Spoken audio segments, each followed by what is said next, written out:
புதுச்சேரியில் சமூக வலைதளங்களில் பதிவிட்ட பெண்களின் புகைப்படங்களை பதிவிறக்கம் செய்து கால்கால் என விளம்பரப்படுத்திய நபர் போலீசில் சிக்கியிருக்கிறார். பெண்களின் புகைப்படத்தை ஆபாசமாக சித்தரித்து வெளியிட்டு QR கோட் மூலம் பணம் சம்பாதித்தவர் சிக்கியது எப்படி?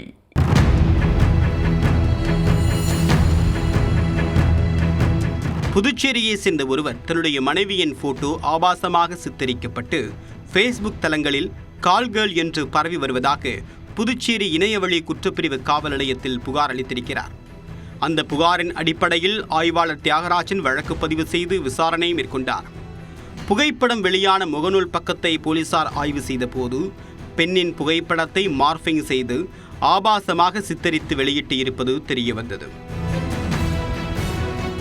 புகைப்படம் வெளியான ஃபேஸ்புக் ஐடியை ஆய்வு செய்து தென்காசியில் இருக்கக்கூடிய வீரசிகாமணி என்பவர் இந்த செயலை செய்திருப்பதை போலீசார் கண்டுபிடித்தனர்.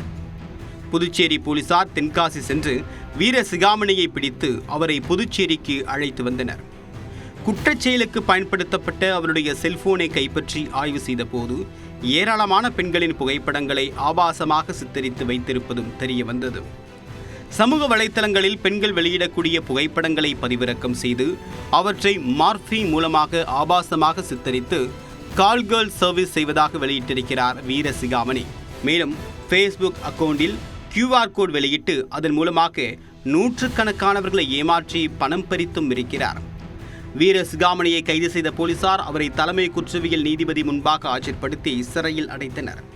மேலும் இந்த வழக்கு சம்பந்தப்பட்ட சந்தோஷ் மற்றும் ஜெயா ஆகிய இருவரையும் போலீசார் தேடி வருகின்றனர்.